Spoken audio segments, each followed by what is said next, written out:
Добре. Ако може първо да се представите накратко. Добре.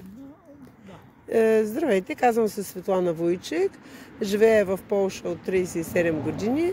От 2002 година имаме фирма заедно с моя съдружник. Тук във Варна сме български туроператор.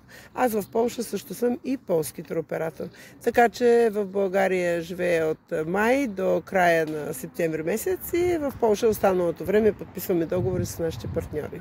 Супер, защото имаме някакъв такъв по-конкретен въпрос. Да. Но да започнем от начало. Какви са основните интереси, предпочитания на полските туристи, които избират България за своята почивка и наблюдавате за някакви промени в последните години?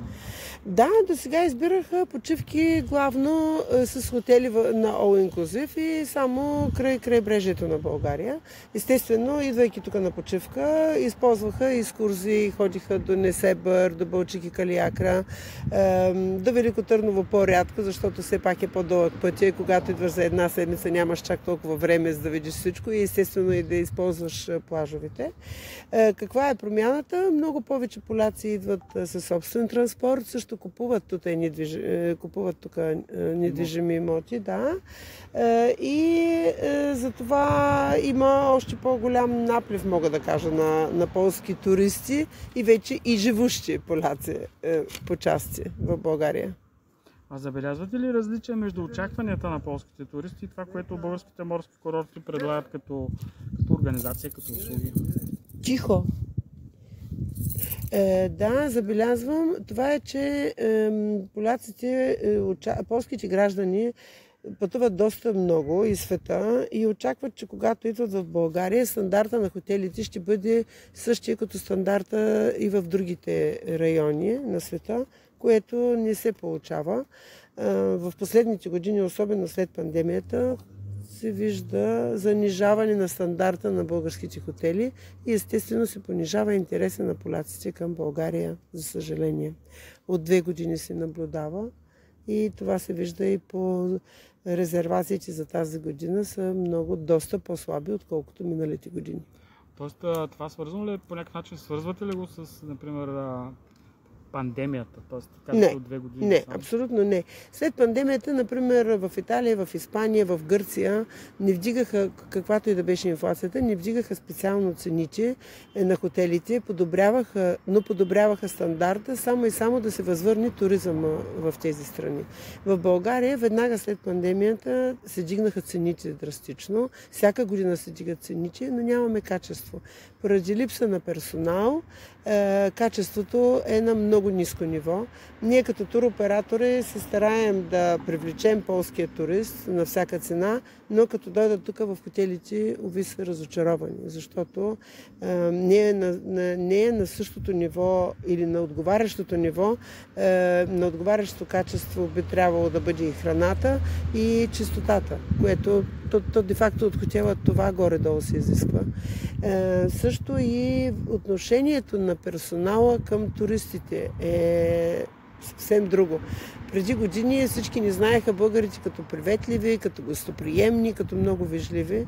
Сега, за съжаление, повечето от персонала са неквалифицирани, естествено, защото има липса на персонал.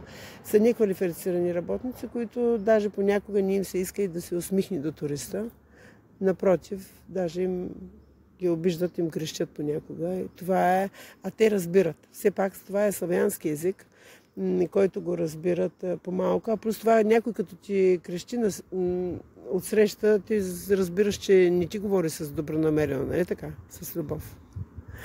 Със сигурност. Не искам да влизам в спор и малко извън разговора, но нали, това не беше ли да не кажа клише, но не беше ли добре познато от времето на Балкан туризъм? Не, точно обратно. По времето на Балкан туризъм аз бях млада и си спомням, като завърших гимназия, защото съм родом от Стара Загора, за да дойда да работя на Златни пясъци лятото, да изкараме някой друг лев, трябваше да знаем поне един чужд западен език и руски език перфект и трябваше да минем курс за сервитьор или пък за барман.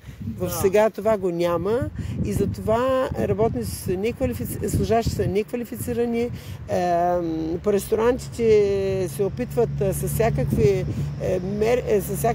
начин да ги привлекат тези туристи, но не им дават нищо на среща. Не им дават нищо. Искам да кажа, че порциите не са такива, каквито трябва. Лъжат ги. По магазините също. Ето сега аз имах тук зелени училища, полски, и беше много неприятно. Влизат в магазина и вместо сметката за 15 лева, той му взива 25 лева и някакви такива неща, което със сигурност не подобрява и няма как да ги привлече тези туристи, имайки на предвид, че този същия турист, който е бил в 4-звезден хотел или в 5-звезден хотел в Египет, в Турция, в Тунис, в Испания, той като дойде в България не получава този същия стандарт. Това е най-лошото.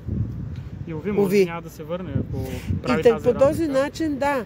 Значи, като премахнем тази пандемия и горе-долу войната, защото тя чак толкова не наруши ритъма на туристите от Полша в България, в последните 10 години имаше голям ръст на полски туристи. Мога да кажа, че на Златни пясъци почти не се чуваше немска, английска реч, а се чуваше най-много полска реч и румънска реч. Тази година, не знам, ще покаже сезона, но за сега аз като туроператор български виждам едно 40-50% намаляване на капацитета, който сме предвидели, което е много голяма разлика от миналите години. Уви. А кои са най-честите въпроси и притеснения, които имат полски туристи преди да дойдат в България? Преди да дойдат, безопасно ли е? Отговарят ли си хотелите на стандарта? И това са двата главни въпроса, защото имаме интернет, имаме Google, така че няма проблем. Виждат, че плажовете са ни хубави, че нямаме примерно някакви там тералежи и така нататък водни и са благоприятни за семейна почивка. Но въпросът е дали е безопасно, дали се е изменило нещо в България, защото пък тези, които са били в тези социалистически времена, сега връщайки се, казват, че е по-зле. Защо? Ами, например, на Златни пясъци по тази главна улица, тук, която сме седнали край нея, няма осветление вечер. Няма тротуари. Между хотелите, стълбите, никой не ги оправя, никой не ги ремонтира. Няма как да се мине. Добре, че поне главната алея долу ремонтират що годи всяка година, за да прилича на нещо. Миналата година във Варна беше нещо страхотно, знам, за боклуците, но тук в Златни пясъци беше някакъв ад. Аз си мисля, че все пак това е курорт, който би трябвало да бъде лицето на България, а не боклучийски кош. Именно такъв въпрос, даже съм си подготвил. Да. Как виждате бъдещето на българското Черноморие като дестинация специално за полски туристи и има ли потенциал за разширяване и въвеждане на нови продукти, туристически продукти? Да, естествено. Какво трябва да се направи? Със сигурност да се оправи качеството в хотелите, защото това е най-важното. Ако може да се прочете мненията на поляците, всеки пише мръсно, неподдържана чистота, некултурно отношение и храната е некачествена. Това са тези три фактора, които де-факто им трябва на този поляк, за да се върне отново. Какво друго? Много поляци пътуват с кемпери, с къмпингите, например, са много голям интерес представлява сега за поляка, защото той тук е за нашите граждани, за българите също, но специално за полските граждани. То ние ставаме едно голямо малко село, Европа и света, нали така? Така че, когато могат те да се предвиждат пътищата, най-важното, другото, което е много важно, пътищата, транспорта. Сега се отваря линия на влакова, линия София, Бургас и София, Варна. Какво друго? Ефтините самолетни линии, които трябва да се борим за тях, за да ги има. Например, до Варна има много малко полети от Полша, което също намалява туризма тук във Варна. В Бургас има 7 или 8, тук имаме 1 или 2, примерно. 1 или 2 полета. Транспорта и хигиената, това е най-важното. И храната. Един такъв последен въпрос. Да. Има ли съществени разлики между начина, по който се организират и предлагат туризъм в Полша и в България, особено в контекста, за който говорим в летния сезон?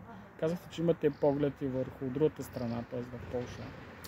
Да, от този all inclusive, който идваха поляците преди 10 години, до сега този all inclusive има голяма разлика. Разликата е такава, че преди идваха само да ползват услугите в хотела и да консумират, бяха консуматори и повече си стояха на плажа и беше това.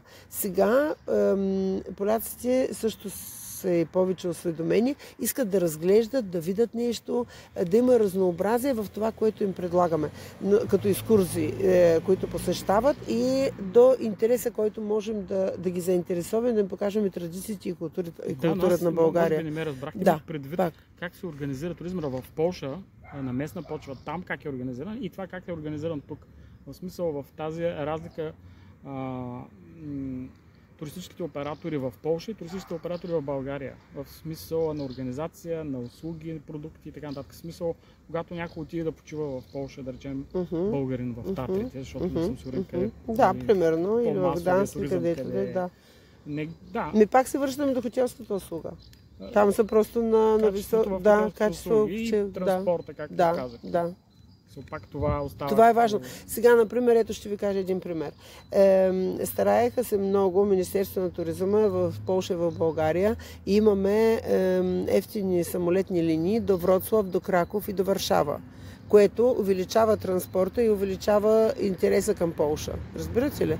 Което, например, във Варна липсва. Във Варна има 1 или 2 самолета само. Как да задоволим тези курорти и да напълним тези хотели, ако ние нямаме добър транспорт?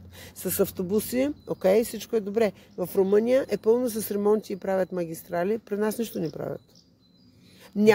Дори нямаме, ако имаме повече самолети в Бургас и искаме да ги трансферираме тези туристи от Бургас до Варна, пак нямаме пътища.